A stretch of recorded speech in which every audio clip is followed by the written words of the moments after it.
Class 11 तो जैसे तैसे निकल गया। अब सोच रहे हो कि क्लास 11th में जैसे हमने जैसे तैसे पास किया है उसी तरह क्लास 12th में भी हो जाएंगे। लेकिन ये गलती कदापि नहीं करना। क्लास 11th जो है वह कुछ अलग था। क्लास 12th जो है वह तुम लोग के लिए बहुत ही ज़्यादा इम्पोर्टेंट है। क्लास 12th जो है वह क्लास 11th से बिल्कुल अलग होता है। इस बार तुम लोगों को बोर्ड एग्जाम देना है जो तुम लोग के लाइफ के लिए बहुत ही ज़्यादा इम्पोर्टेंट है। इसी कारण क्लास 12th स्टार्ट करने से पहले कुछ बातें तुम लोगों को समझना बहुत ही ज़्यादा जरूरी है। यदि तुम लोगों ने स्टार्ट में ही कुछ बातें को नहीं समझा तो फिर पूरा साल यूं ही फिर निकल जाएगा और फिर लास्ट में पछताने के अलावा कुछ नहीं बचेगा। और आज तुम लोग मेरी बातों को यदि ध्यान से सुन लिए और समझ लिए तो क्लास 12th में 90 प्लस भी लाना इजी हो जाएगा। तो हेलो छुटकुओं एंड छुटकियों, मैं सुभाष कुमार जो आपके क्लास के बायोलॉजी के किसी भी चैप्टर के किसी भी टॉपिक को बहुत ही इजी तरीके से समझाता हूँ। आज मैं आप लोगों को बताने वाला हूँ कि आखिर क्लास 12th के स्टार्टिंग में आप लोगों को किन किन बातों का ध्यान रखना है ताकि आपको आगे जाकर किसी भी तरह का कोई प्रॉब्लम ना हो और आप आसानी से 90 प्लस मार्क्स गेन कर सकते हो। तो चलिए शुरू करते हैं। अब चलिए आप लोगों को बताते हैं कि आखिर क्लास 12 में किन किन बातों का ध्यान रखना है। सबसे पहला क्या है, एनसीईआरटी मास्टरी। यानी आप लोगों को पता होगा कि मार्केट में बहुत तरह के बुक क्या होते हैं, अवेलेबल होते हैं।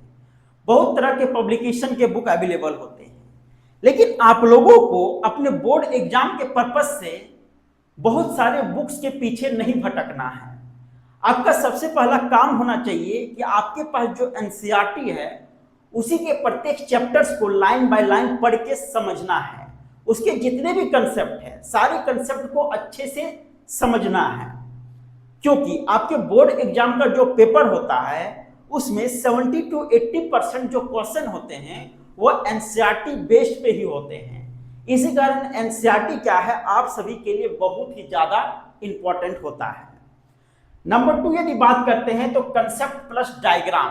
यानी आपको केवल कंसेप्ट नहीं समझना है, कंसेप्ट के साथ साथ बुक्स में जितने भी डायग्राम दिए गए हैं उस डायग्राम को भी क्या करना है, अच्छे से प्रैक्टिस करना है कॉपी में। और डायग्राम के बेस्ड पे ही आपके सारे कंसेप्ट को सीखना जरूरी है, क्योंकि आपके माइंड में यदि डायग्राम यदि बना हुआ रहेगा, आप यदि जानोगे कि आखिर इसका डायग्राम इस तरह से है तो उसको आप कॉपी में बहुत ही अच्छे से एक्सप्लेन कर पाओगे। इसी कारण बायोलॉजी में डायग्राम बहुत ही ज्यादा इंपॉर्टेंट होता है। स्पेशली आपका चैप्टर जैसे रिप्रोडक्शन हो गया, जेनेटिक्स हो गए, इस सब में जो भी डायग्राम है इस डायग्राम को यदि अच्छे से सीख लेते हो, अच्छे से समझ लेते हो तो आपका आधा तो क्वेश्चन वही सॉल्व हो जाएगा। क्योंकि डायग्राम पूरा स्ट्रक्चर यदि आपको पता रहेगा कि आखिर कोई भी चीज ऐसे ऐसे ऐसे बना होता है, इस तरह से काम करता है, तब उसको तो खुद से एक्सप्लेन कर सकते हो और बहुत ही इजी तरीके से कर सकते हो। इसी कारण कंसेप्ट के साथ साथ डायग्राम का भी सीखना बहुत ही ज्यादा जरूरी होता है। और नंबर 3 में बात करते हैं डेली रिवीजन। देखिए बायोलॉजी का सबसे बड़ा प्रॉब्लम यह है ना कि बायोलॉजी जो स्टूडेंट होते हैं वे बहुत ही ज्यादा बायोलॉजी को भूलते हैं, उसके जो कंसेप्ट होते हैं बहुत जल्दी भूल जाते हैं। इसी कारण बायोलॉजी में रिवीजन करना बहुत ही ज्यादा जरूरी होता है। आप जो भी चैप्टर्स को पढ़ चुके हो उसको आप रूटीन बनाइए कि हमको दिन में कम से कम 15 से 20 मिनट इस चैप्टर को यानी जो पढ़ चुके हो उसको रिवीजन करना है। यदि आप रिवीजन करते हो तो आपका कंसेप्ट दिमाग में हमेशा रहेगा और आप जल्दी भूलोगे नहीं। इसका रिवीजन क्या है बहुत ही ज्यादा जरूरी होता है। रिवीजन ही एक ऐसा चीज है जिससे आप गेम को एकदम चेंज कर सकते हो। आगे क्या है, next writing practice. Writing practice मतलब क्या, केवल कंसेप्ट दिमाग में रहेगा, सारे चीज पता रहेगा, लिखना जानोगे ही नहीं तो क्या अच्छे मार्क्स आ जाएंगे क्या? नहीं। सीखने के साथ साथ आपको लिखना भी बहुत ही ज्यादा जरूरी होता है। यदि आप कॉपी में आंसर को कैसे प्रेजेंट करना है, आपको प्रेजेंटेशन यदि नहीं आ रहा है तो फिर आप कहीं ना कहीं पीछे रह जाओगे। लिखने का भी एक तरीका होता है, कमेंट सेक्शन में बताइएगा। यदि आपको लिखने का प्रैक्टिस जानना है तो क्या कैसे लिखा जाता है वो हम बताएंगे। लेकिन अभी समझिए कि आपका राइटिंग प्रैक्टिस बहुत ही ज्यादा जरूरी होता है। कोई भी आंसर को आप लिख रहे हो तो जैसे तैसे लिख दिए हो, केवल कॉपी भर दिए हो, तो क्या आपको अच्छा मार्क्स तो मिल जाएगा? क्या नहीं।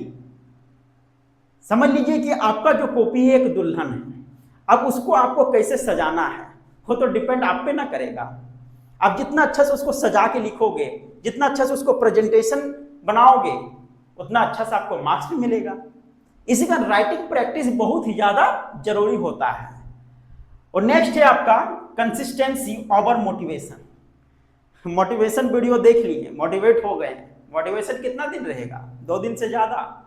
हाँ, मोटिवेशन जो है वह 2 दिन से ज्यादा नहीं रहेगा, लेकिन आपका जो डिसिप्लिन जो है वो आपका साल भर रहेगा। इसी कारण मोटिवेशन से ज्यादा इंपॉर्टेंट है खुद में डिसिप्लिन को अप्लाई करना। क्योंकि यदि आप एक डिसिप्लिन बनाओगे कि हमारा बायोलॉजी सब्जेक्ट को पर डे 2 घंटा पढ़ना है, या तो अपने अनुसार से, ठीक है, तो पर डे क्या हो रहेगा, आपका कंसिस्टेंसी बना रहेगा। यदि आपका कंसिस्टेंसी अच्छे से बना रहता है तो आप गेम चेंजर आसानी से बन सकते हो और आप गेम को पूरी तरह से चेंज कर सकते हो। इसी कारण consistency is most important for you. और कंसिस्टेंसी बनेगा कैसे? यदि आप डिसिप्लिन में रहोगे। यदि आप खुद में डिसिप्लिन रखते हो तो फिर कोई दिक्कत नहीं है, आसानी से ये सारी चीज हो जाएंगे। इसी कारण ये जो 5 जो बातें हैं यह क्लास 12th में बहुत ही ज्यादा जरूरी है। इन सारी बातों को दिमाग में हमेशा रहना चाहिए और इसी के अकॉर्डिंग आपको आगे काम भी करना है, ताकि आपके बोर्ड एग्जाम में किसी भी तरह का कोई दिक्कत ना हो। 90+ मार्क्स तो लाना यूं हो जाएगा फिर। अब लास्ट में मैं आप लोगों को एक बात बोलना चाहता हूं कि क्लास 12th में टॉपर वो नहीं होता है जो बहुत ही ज्यादा इंटेलिजेंट होता है, बल्कि क्लास 12th में टॉपर वह होता है जो सिंपल रूल्स को डेली फॉलो करता है। और यदि आप ये सारे रूल्स को डेली यदि फॉलो करते रहोगे तो अगला टॉपर आप ही होने वाले। तो आई होप यह वीडियो आपको बहुत ही अच्छा लगा होगा। वीडियो यदि अच्छा लगा है तो वीडियो को लाइक कीजिए, आपको ये सारी बातें समझ में आया है और इसी तरह आपके चैप्टर्स के टॉपिक को भी ये तरीका से समझना चाहते हैं तो चैनल को सब्सक्राइब जरूर कीजिए और अपने दोस्तों के पास शेयर भी कीजिए। मिलते हैं नेक्स्ट वीडियो में। धन्यवाद।